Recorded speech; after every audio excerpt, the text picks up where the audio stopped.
There were about 3,000 that come from Libya then.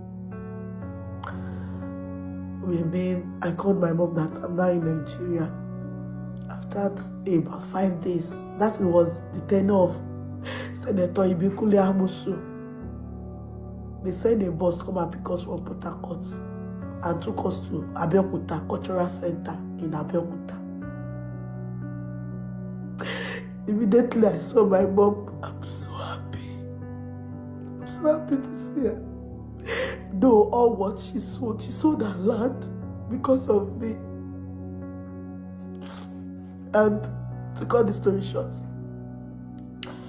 we are being given 5,000 naira for empowerment by the state government. Senator Ibikunle Amosu to go and use 5,000 to start up a business. I came from a family where they did not believe girl child going to school. So we are 3 from my mom, but it remains only me. And my mom took me out of that family, and I stayed with my mom for the past 25 years. She's a woman that believes in education. She tried all her possible best to send me to school throughout my primary school and my secondary school. So I gained admission into National Open University in Abeokuta. And my mom is selling food, and things at the end of the day, after some years, 2015, things is not going fine with her, and she could not be able to finance the education. 2016, there is a friend of her who is in Libya. We meet through Facebook. I chatted her up, and she was like, how is things going? I explained to her that I'm in school, but there is no capacity for my mom to be able to send me my school fees and all those things. Okay, can I come to Libya? Then she believed that after I work for like 3 months, then I'll be able to gather some money. As we all know, there is no late sales in education. I accepted the offer, and I moved from Abeokuta to go and meet my mom. My mom was just like, she did not want me to go. I was just like, there's this Yoruba adage that says, Ìran mẹ́ta ò kí ń tòṣì, like 3 generations cannot face poverty. So that I just speak with my mom, and she said, Ologunoko Kishiri told me that she's the only person I have that she don't want me to embark in such journey. I persuade with her, as me, I even believe then that Libya is abroad, and I've been told by one pastor that they saw me eating with white people. So I accepted the offer, and I persuaded my mom. The next day after some days, my mom have to go and sell some of her properties for me to be able to embark on the journey. I not told my dad, because right from day one, my dad did not like female child at all. They did not believe in me, believe in the female child. I just want to stand out from the family, for them to have. I just want to have something that will make me to stand out from them. Because I came from a family where they believe, as I said earlier, they believe that a female child, because I came from a masquerade family, so they believe that will be following them to do the masquerade, or will be one of the Yaloshas. That's what they believe in. So we moved from Shagam to Mile 12. From Mile 12, we moved to Kano. So my mom friend have already told me to buy jalabia, hijab, glucose, gari, epa, sugar, and I should have some money. But I don't have enough money, because she already collected a ransom amount of money from us in Nigeria. We sent to a particular account. So after we moved from Kano, we crossed the border, the Niger border. So after we crossed the border, the network of Nigeria is not working again, and we reached Agadez. After we reached Agadez, I meet with different kind of people. It's not even only Nigeria. We're even thousands of people. So from that Agadez, that is where we'll be able to face the real Libya journey, the desert journey. So after we moved from Agadez, we have a checking point. We sit inside the Ilios. I was sitting at the edge where we'll be holding a stick, and we'll cover our face because of the sand. We'll cover our face with the face mask and glass. And they told us to go and use our money to buy water inside kettle that is covered with a sack so that it will make it cold because of the sun of the desert. And our garri and our epa, we should carry it along. So we reach a particular place where we we were being told, okay, we should get down. They want to check. They check all everybody, and they were even inserting their hand inside our private part because they believe that it's not everybody that is going through that road that is going to Libya. Some want to cross the Mediterranean Sea to Spain or Italy, so they normally insert their money in their private parts. So me, I don't even have enough money. Things is not easy because my mom friend not told me that this is how Libya will be. She just told me that within 4 or 5 days I will be in Libya. But because of the anxiety in me that I want to go to Loimbo, I want to go to abroad. So, and I want to stand out. I'm a woman of, I just want to stand out. I just want to struggle and make impact in my community. So a lot of during the journey, I was molested on the road. I was raped, and before I could reach Libya, I could reach Saba, which is the downtown of Libya. It take me like 3 months. There is a place where there is no water, where we are even. Just before you continue, Denike, sorry about that situation. Okay, continue. So there is a place where we are even begging ourselves, can you just pay for me to survive? There is no water, there is no food. A lot of promiscuous youth life were being wasted in the journey. People were dying in deserts. We cannot even wait to carry them because these people are not, they do not have human feelings. This Arab, they do not have human feelings at all. I was one of the people that was molested on the road because they believe everybody that passed through that desert that is going to Libya are all going for prostitution. So after I reached the place I'm going, I reached Libya. My mom friend came to pick me in the garage. The garage is one of the states in Libya where both blacks, they are doing drugs, brothel house, a lot work. Let me just use that language because I know a lot they've been doing it there. She came to pick me and we were just like, I spent too much time on the road that she has already sold me out to a Ghanaian. She sold me out to a Ghanaian and they bought me as a bride price. Like the person that just wedded in Libya. They bought me as a bride price. Like I should be the one working while she will stay at home. Like they bought me as a capital for that woman, like a money to start a business. I was just like, this is not what you told me before I left Nigeria. Now there's a Yoruba language that says, Iwájú ò ṣe é lọ, ẹ̀yìn ò ṣe é padà sí. You can't go back and you can't move forward. You have to. I have to face it, and my name is being changed to Ibrahim Aishat, and I've been denied of my country, which is my nationality, which is Nigeria. I'm using a Ghanaian passport, and above all, I have to work for 1 year 6 months. That is 18 good months. Do you know that as I was raped on the road, I got pregnant? And my mom friend is working in hospital, and she just like, they have to abort the pregnancy for me. I'm just a kind of person that I can never do abortion in my life. She have to be taking some drugs in the hospital where she's working and be inserting it in my private part, giving me all sorts of drugs. And they have to call my mom at home that maybe there are some, because I know the kind of person I am, there are some things they need to go and appease to my heavenly mate so that this thing can just calm down and I can survive. I see a mother figure in my mom friend. That's why I accept this offer to come to Libya. And I just want to be a woman in my life. I just want to be a woman where I work hard. I want to be like these top women in Nigeria who have good stories to tell, who have been making it in life. So in a nutshell, I accepted it. And after the drugs and everything, the pregnant come down and things happened to me. They took me to the Ghanaian's house. They took me to where I'm going to go and do blood tests and everything for me to start my work. And I have to work for three months. After 3 months, I'll come back and have a rest of 2 days. All this money, the 2 years I spent in Libya, I not sent 1 naira to my mom. And I left a daughter. I left my daughter at the age of 1 year, 3 months in Nigeria.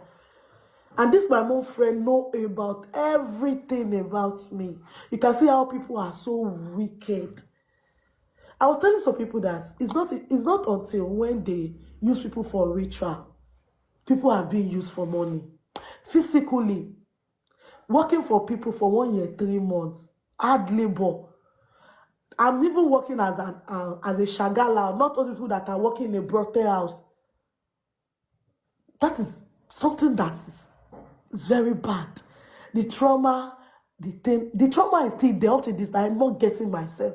Even despite the fact that I accept of being an advocate, setting up an NGO in my community, the trauma is still there. I cry all days, all night. Even as at this morning, I've cried. I don't even know. Maybe that is why you accepted my request, because I've been on your life. I know one day. It's not even about you having empathy in me, sympathy, but just for you to learn from my story. I know there is a people in this my comment section that are even about to take that step. Just what I survived on today, you might not even survive it tomorrow. To cut the story short, after I worked for 1 year, 6 months, I remember where this Arabu are giving me leftover food to eat. I was even staying outside of the house. There's a day I told them I'm having malaria. They thought I have HIV. They sent me back to the place. And these Ghanaians are the one coming to collect the money every month. That is about 600 dinar, which is 60,000 Nigerian money. Life has not been easy for me.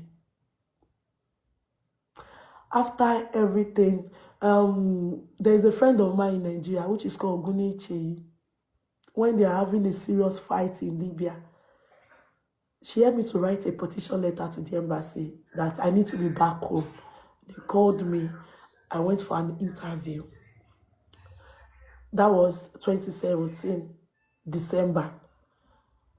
January 2018, on my way to the embassy, because I was living outside of Tripoli, which is Gazakiat, in a village. On my way, this illegal police caught me and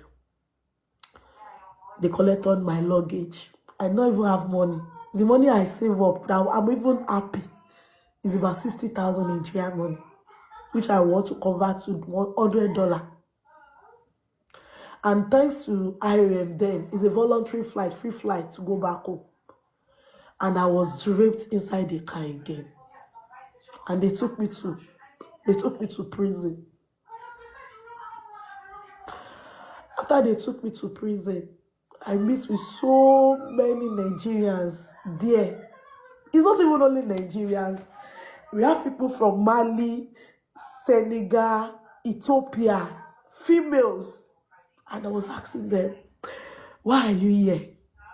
Some were even saying they've worked for this Arab. When the time comes for them to collect their money to go back home, they lie against them that they stole their money. And from there, they took them to prison.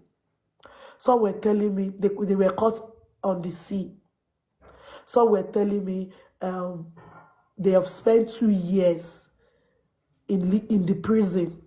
The last New Year that I was even jubilating that I'm coming back home, this is where they do their Happy New Year. And I was crying.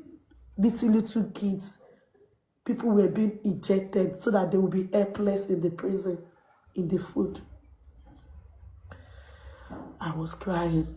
After some week, I met with someone, a police. I was being told that the police normally help people to come out. I went to go and meet him, and I tapped my mom's phone. Mom, this is where I am. Please, they say this not police normally help people to come out. can you just please send something for me to be out of this prison? I've never been in prison in Nigeria. I just want to be a woman that is happy. That's success in this life. I don't want to face this thing. Prison experience is not like Nigeria own. Because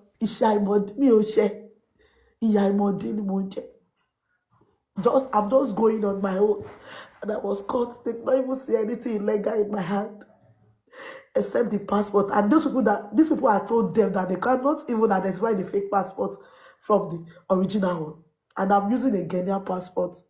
And Nigeria has already have a black bad name over there. That's why I was being switched to Ghanaian. I just like, okay. My mom called. My mom, they arranged some money and sent to Libya. On my way, when they took me out, there's this one police officer that the person that arrested me gone now use another language to tell that police that this girl that you are taking, because some of my friends have been calling, and the embassy, I called them that this also thing. The embassy was telling me that if I could find my way to escape from that car, I should come out, but they can never come for me. Because even the embassy itself are scared of these Libyans. Because they don't have government over there. Ever since when the Gaddafi is dead, there's no government in Libya. They took law into their hands. So, now use another language. So when they now took me out of the prison, they used gun to collect money from a fellow Libyans, a driver. The money that my mom sent again, they used gun to collect the money. And they took me out back to the prison. I was just like, see, if you want to kill me now. At this stage, just kill me. I don't have any hope again.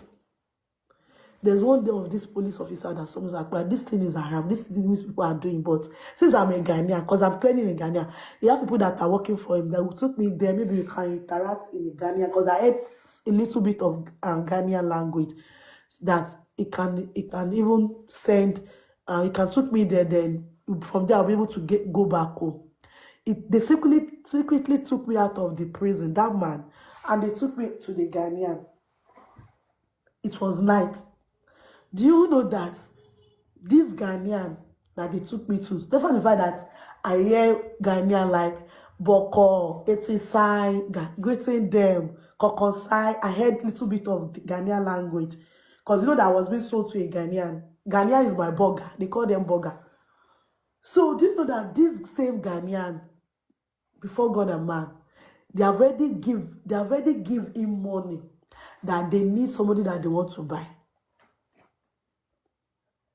Immediately he saw me. He used me to represent the person again. Another slavery market, the second time. I was like, I'm not a Jadid in Libya. I'm not a Jadid in Libya. I'm a new, as in, I've spent about 2 years in Libya. Why would you say you want to sell me again? Why do you say you want? I was fighting with these people. It's like, okay, you know, this is what we will do. Since like this, they are going along my place, which is Gazakiad. A fellow Nigerian like me is going along there. He took me inside the car. Once we reach in front of our house, they will drop me and we will just pay them the transport. Do you believe that this girl that we are going together was the woman of the person they want to go and sell me to in Mustrata? A far place, like from here to like Kano, like Abuja. She is from my community, Ijebu. And I was crying, please help me, save me. She is from my Ijebu, the same place, not from Shagam, but I own it's Ijebu Lara. They took me inside the car. Once we reached in front of our house, they drove up. I was being sold to a commercial house in Mustrata, a far place. When I reached there, they told me I'm going to work as an harlot. I was crying. The man was even telling me, I should do this work. It won't take me less than 3 months. The total money I have to pay is 2 million naira. Some people are there that are doing this work, that have used their toto to work for 5 million. I was crying. So I accept to do the work because no option. I can remember the day when I cannot do this work. I was stripped naked for a day. Every customer that is coming and press. This is new market. They just brought her. This girl is good.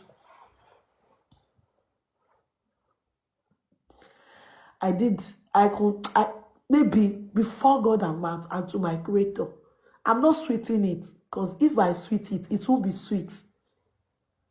This is something that is real. I count it maybe like 10, 12, 15 men in a day. Sharp. And we have a place where we'll be writing it. The money is not coming to us direct, though. It's coming to that person, the Ghanaian that have the connection house.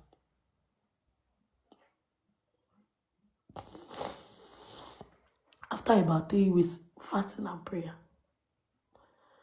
I found my way to escape. And this is how I escaped. That connection house, we don't sleep there. After we work for a whole day, somebody will still carry us for outside daybreak to his house. So in the morning, Tyson will come and carry us to the connection house. So I was the first person that was brought that day. Those one went to go and pick the other girls. Something just came to my mind. What are you doing here? Stand up. Because I was in fasting and prayer.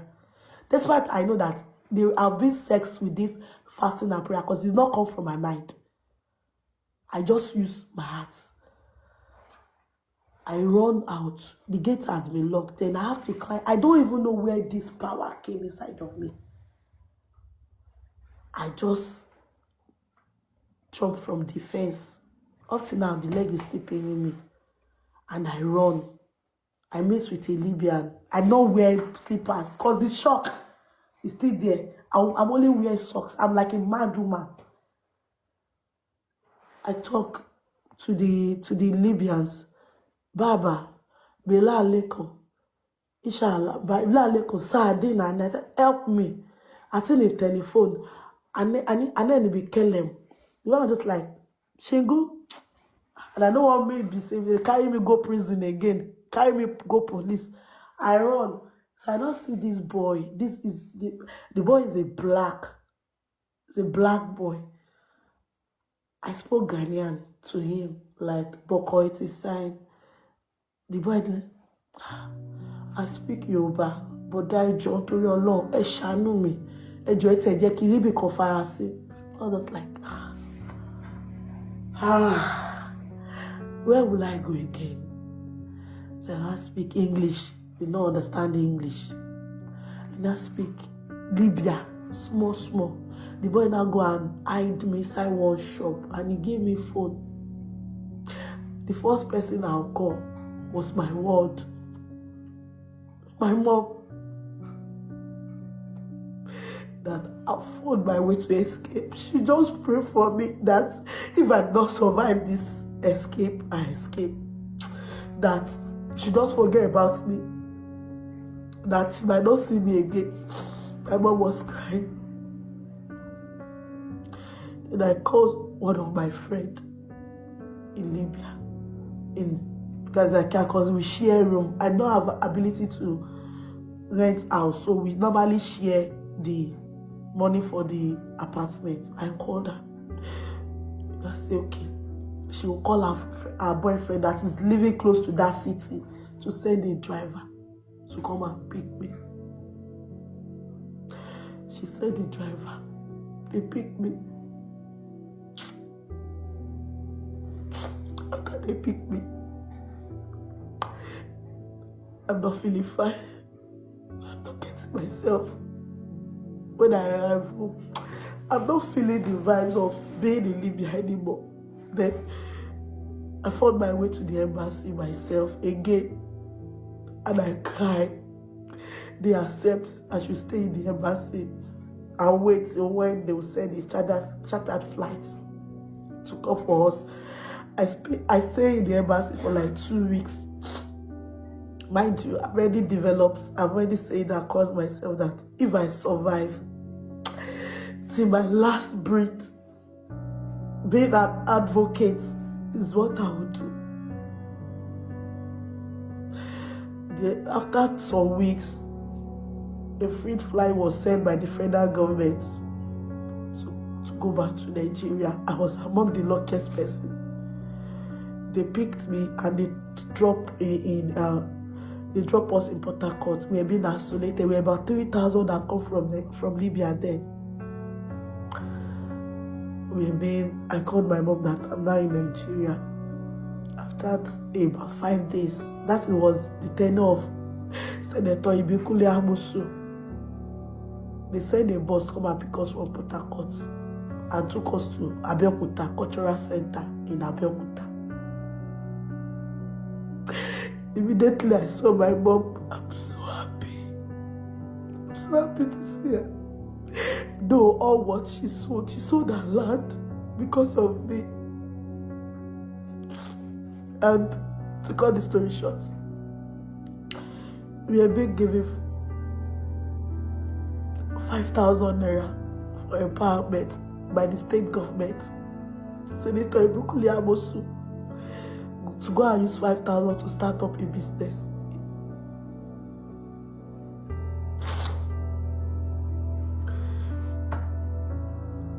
I don't even know where I get the money. My brother came to pick me. We drove back home. I saw my daughter. My daughter did not recognize me anymore. They came back with nothing. After some months, I was inside. I could not be able to come out. I started selling food in park. But the vibes is not there. 2019, I developed the interest of talking to people, sharing my experience, being an advocate in my community. There are some of us that don't want to come back to that community again because they were trafficked in that community, which is Shangam. I say no, I want to make a part in my community. I don't want the less privileged to fall victim of what I fall into. I start up the advocacy, visiting schools, talking to students within my peer group. Though there's a lot of discrimination, even up to this moment, there's a lot of discrimination. Life has not been easy for me. Life has not been easy the way I want it. I registered my NGO through IOM. I enrolled for a training on advocacy, public speaking. I was trained on public speaking, resilience trainings, MFCSS, mental health and psychology. A lot of things IOM trained me on it, and that is what I'm using. And I normally go to schools to talk to them, parents and everything. And in my NGO, we have a lot of victims that look up to me. We have returnees from Saudi Arabia, Mali, Burkina Faso. And with my connection with the embassy, I've been writing a letter to the embassy for a freedom of those people that are stranded there. And I have a success story of people that have been putting their hand there. That is all about Denike, and everything is on this. Though the reason why I say I don't want to sell this book is because Temitope My Journey is everything about me. I want people to learn from my past experience. I wish there is something like this there. I might not fall victim